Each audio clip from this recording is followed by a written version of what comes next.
That may be the greatest catch I've ever seen in my life. Okay, so I've already talked about a little bit how we are going through, and it's time to change your roster construction strategy. It is time to go through and start making moves where you're actually getting the roster construction that you want, and you don't just have to focus in on value at this time of the season, where this has been a completely different approach of what we had at the beginning of the offseason, where we were saying, I don't care if you literally don't have a single running back on your team that is better than Phillip Lindsay. Focus on value, value, value, value, and then we can figure it out when we get closer to actually submitting those starting lineups. And now that we are approaching for the season, I know a lot of people, at least everybody over there on the Flock Patreon, they've been asking, hey, so we've been loading up on these 2022 future draft picks. What is the right time to sell them? Can we start to look to sell them now for production this upcoming season on our contending rosters? Because we knew that trading for those picks was going to be advantageous with knowing how their value was going to rise. Well, no, there is simply no reason at this time of the season to be trading away those 2022 picks. I don't care if you're a rebuilding team. I don't care if you're a contending team. Obviously, in this video, I'm going to be going into an in-depth strategy on what I want to be doing with those picks when I think is the right time to sell. And at the end of the video, we have some real Dynasty trades that we have seen that involved 2022 draft picks that we will go through and discuss. I'll give you my opinion on the trades themselves. But of course, before we get into it, drop a like on the video. Leave a comment with any trades that you have seen lately in your own leagues that involve future draft picks. And also, we have our Flock Meetup, June 19th, Saturday, 6 p.m. Please come out there. Try to meet as many people as I can before we go over to Florida. And that's it. Let's dive into this video and let's start talking about these future picks. So we will say that if you're a rebuilding team, obviously, you know that you're going through and you are continuing to buy these picks, just understanding that their value is 100% going to be higher next offseason than it currently is. It does not matter what the draft class looks like. It does not matter if the 2022 draft class is one of the worst that we will see over the past 10 years. Now, obviously, you don't want that to be the case. Obviously, you want it to be like 2020. You want it to be like 2017. You want it to be like one of those draft classes that's loaded up with quarterbacks and running backs for the premium positions in our Superflex leagues.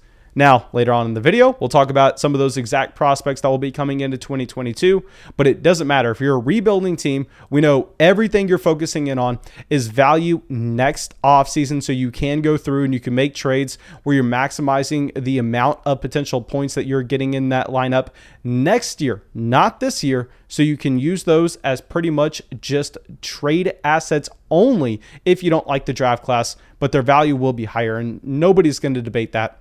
Now, I will say, if you're a contending team, this is where it gets a little more difficult. Obviously, if you're a contending team, you're not necessarily in a position where you want to be holding on to these draft picks until we get to next offseason. While it'd be great for a value standpoint, you need points in your lineup this year. You need to make sure you're going through and trying to get the highest % chance of actually taking home that title.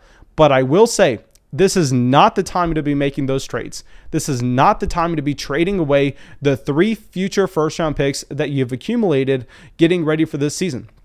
Now, I'll say that there is a worse time to actually sell these picks than right now, and that's going to be at the very beginning of the year. I mean, in weeks 1, 2, and 3, when at that point, everybody's submitting starting lineups. At that point, everybody views themselves as a contending team, or at least everybody that went into the season thinking that. They still have that thought process, because we all know the owner in our league that's sitting there at 0-3. He has the least amount of points in the entire format. And he is going, hey, you know what? We've just gotten incredibly unlucky. Let's continue to just bat our head against the wall. And you know, those owners, they still think they're contenders. Doesn't matter what their record is 2 to 3 weeks into the season. But here, what I want to be focusing in on is the time to go through and sell those picks is actually once we get to weeks 5, 6, 7, because there are multiple things when you get to that point of the season. So if you're a contending roster, what you're going to find is you're going to find that at that point, that is going to be the easiest time to determine what players are actually going to be useful, what players you're actually going to be able to put into your starting lineup.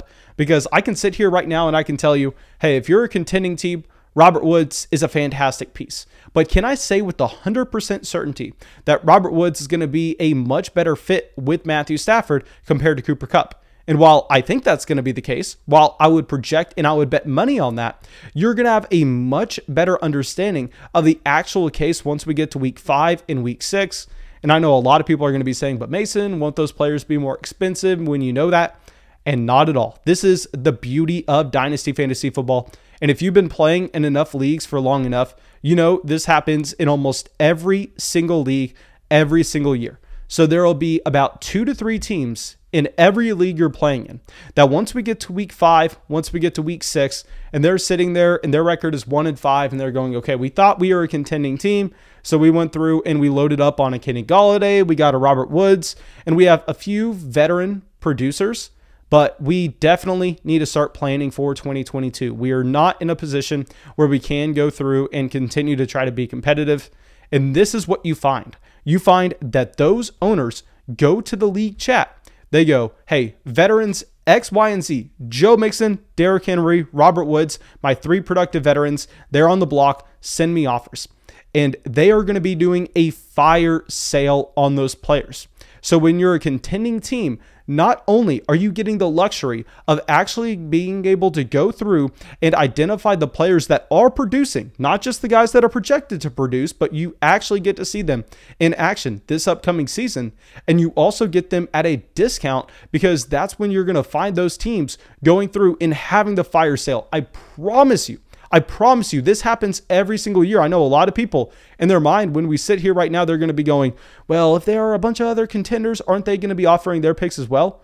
No, that's not going to be the case because the majority of the other contenders, they're going to sell their picks coming into the season. Most of the time, you have 1 or 2 teams in every league that are hoarding future draft picks. So if you have one team in your league that has 5 future first in the 2022 draft class, you yourself have 2 or 3. At that point, the majority of owners don't have future picks. So when you have those 2 to 3 owners that are going through and having a fire sale on all their veteran assets, there's not that much interest in them, to be completely honest. I mean, teams are interested, but they really don't have the ammo to go out there and actually pursue those players. So that's why I'm saying that even if you're a contending team, I really want to be holding on to those picks as tight as I can. I mean, if you're a rebuilding team, go buy them right now, especially try to buy 2nd and 3rd round picks once we get to the very beginning of the season, once we're in weeks 1, 2, and 3, because that's the majority of the owners' time to actually think that they are a contender. But no, once you find yourself in 5, 6, 7, at that point, you're going to be buying draft picks at a massive premium, given the fact that not many people are going to be selling them.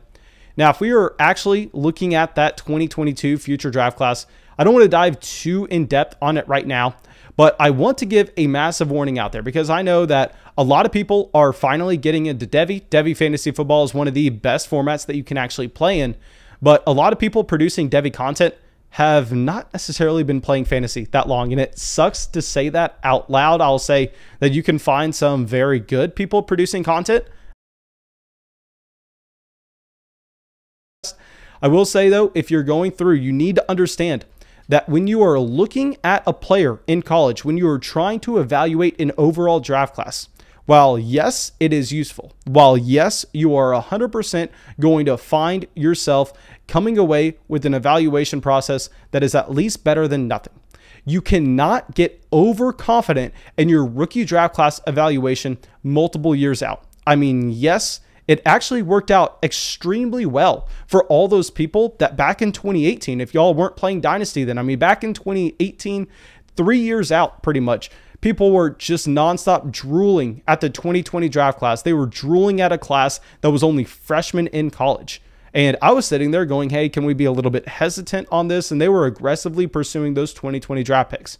And it worked out. It worked out fantastically. But just because that one scenario worked out, that doesn't necessarily mean it happens every time. You just don't necessarily hear about the time that everybody else was going out there and pumping up a draft class to no end for them to finally get to the NFL and be a little bit disappointing. Because what we need to understand is when you look at a wide receiver that's drafted in the 1st round of the NFL draft, we miss on that player a considerable amount. I mean, the hit rate on that player is most likely only going to be about 60%. So you can naturally assume that a player that already gets into the NFL. We have every metric. We have that entire runway to look at him. He is going to bust 40% of the time. Now, what happens when you extend that time period where it's just a complete unknown and the runway of actual data is significantly smaller? That bust rate, that player not necessarily living up to expectation, it becomes a much higher probability. So please do not feel overconfident in your evaluation of any draft class. I mean, remember, guys, the majority of people had Joe Burrow as a top 3 rookie pick last year in Superflex leagues. And if you would have asked people in 2019 who were going to be the top 3 rookie picks in the 2020 draft class, not a single person would have had Joe Burrow on that list. Not a single person would have had Justin Jefferson. Not a single person would have had Jamar Chase. But what you find is you find players breaking out every year. You find those guys that don't necessarily live up to expectation. You always have a Malachi Dupre, who is a Debbie darling, and then all of a sudden, by the time you get to the NFL draft process, I mean, he's not necessarily there. Well, we can give that warning. We can also go through and we can try to have a macro sense on what you're going to be viewing with the draft class. And in 2022, I will say these picks are going to be significantly more valuable in a Superflex league compared to a 1 quarterback league, because you see some notable names at the running back and wide receiver position, and there are not that many guys that are a Jonathan Taylor type level prospect. I mean, you have Breece Hall, you have Isaiah Spiller, you have Treylon Burks, you have David Bell, just some notable names. But what you want to be focusing in on is how many potential first-round drafted quarterbacks there are next year. Now, I'm not saying every one of these quarterbacks are going to get drafted in the first round. That would literally never happen. I mean, there's a 0% chance that every single one of these guys are drafted in the first round. But if you go through and you look at multiple different media sites with current mock drafts for the 2022 NFL draft, so these are not going to be accurate. They're just a guideline. But anyway, there are so many quarterbacks projected to go in the first. You have Spencer Rattler, Sam Howell, Keaton Slavis, Tyler Shaw, Malik Willis, Carson Strong, Desmond Ridder, and Matt Corral. Okay, so understanding, not all of those guys are going to go in the first, but all of them have been projected that way in different media mock drafts. So knowing that you're most likely going to have at least 4 to 5 drafted first-round quarterbacks in next year's draft, that makes those Superflex picks a lot more valuable, because we know that if you're projecting a quarterback to go that high a year out, that player is going to be a lot more likely to actually be there compared to another position. But yeah, I just want to give that warning. Now we can go over and we can talk about some of these trades that we saw involving future first-round picks. Now, I don't necessarily want to just focus in on what we've got over there on Patreon. So instead, we went through and we posted something on Twitter to get more people involved. But here we have a couple trades sent. Someone traded Josh Jacobs for Amari Cooper and a future first-round pick. Now, this is exactly what you should be trying to do if you can pull it off. I mean, getting a first-round pick on top of the productive veteran that's going to be expected to be in the NFL producing about as long as a Josh Jacobs. I know Jacobs like only 23 years old and Amari Cooper is most likely 26, but knowing the runway on a running back versus a wide receiver, it's a complete difference, and you're getting that extra first-round pick. That way, once you get to week 5, week 6, week 7, and all of a sudden, those other teams that are now having to turn into rebuilding teams are having a fire sale on their veteran players. You can sell that first for someone you know is producing.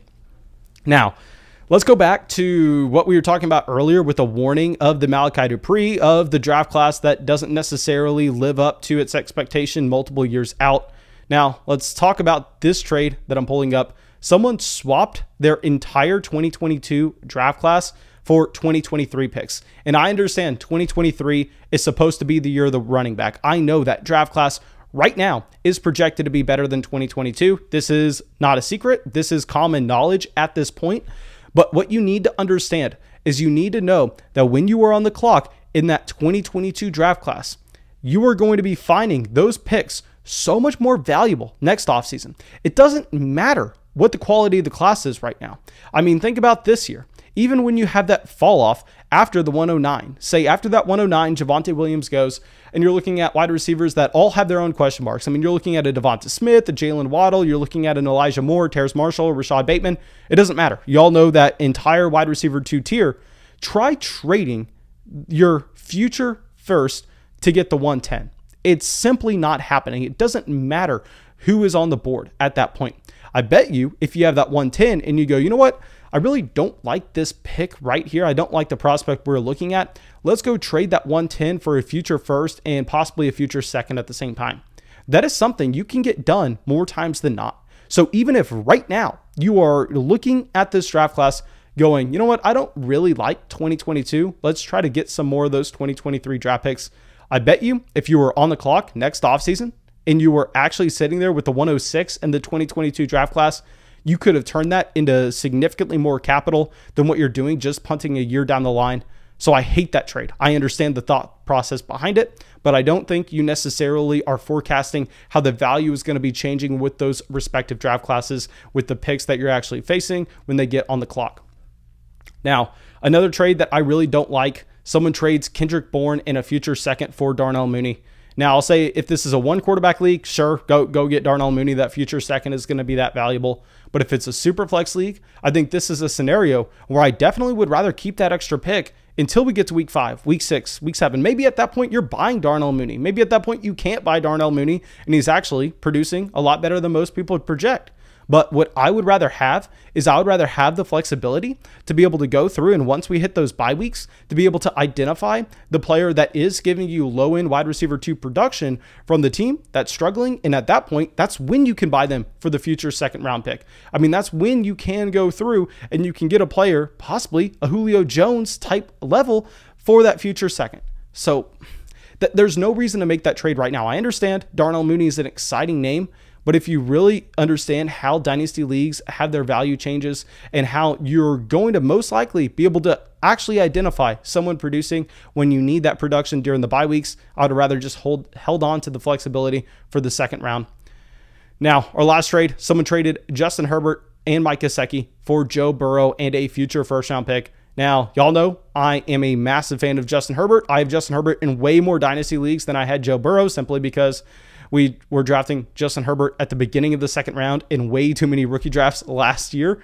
But at this point, I mean, I would easily take this trade on the Joe Burrow side. I mean, getting that extra first for a quarterback that's in the relatively the same tier is a no-brainer, in my opinion. So yeah, I really like that trade. Now, thank you, my dudes. I really hope y'all enjoyed this video. Of course, if y'all did, go down there, drop a like, leave a comment, subscribe to the channel. It helps us out a ton, and I'll see y'all with the video tomorrow. Thank you to everybody supporting the show. We got some new members of the flock in Robert, Caden, Matt, Robbie, Dan, John, Ziggy, Blake, Oliver, and Devin. Thank you, my dudes.